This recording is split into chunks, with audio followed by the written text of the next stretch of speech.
เกิดมาแต่ดนบ่มีคนเอิ้นข้อยว่าพ่อแห่งเฒ่าเท่าใดบัดแห่งลองึดแท้น้องึดงอเจ้าของสิ้นหลายพศบัดแห่งรอเพิ่มขึ้นเป็นกองแงงแวนเบิ่งหน้าเจ้าของเกี่ยงอ่องต้องปานบ่าวซ้ำน้อยอยากเฒ่าอยากโทหิวปิ่นโตเข้าวัดเข้าว่าแต่กะจน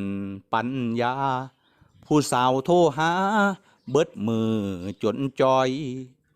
กินยายังน้อลดความรอลงไว้จักหน่อยผู้บ่าวสำใหญ่สำน้อยบอกว่าถอยคิดสายไปเลย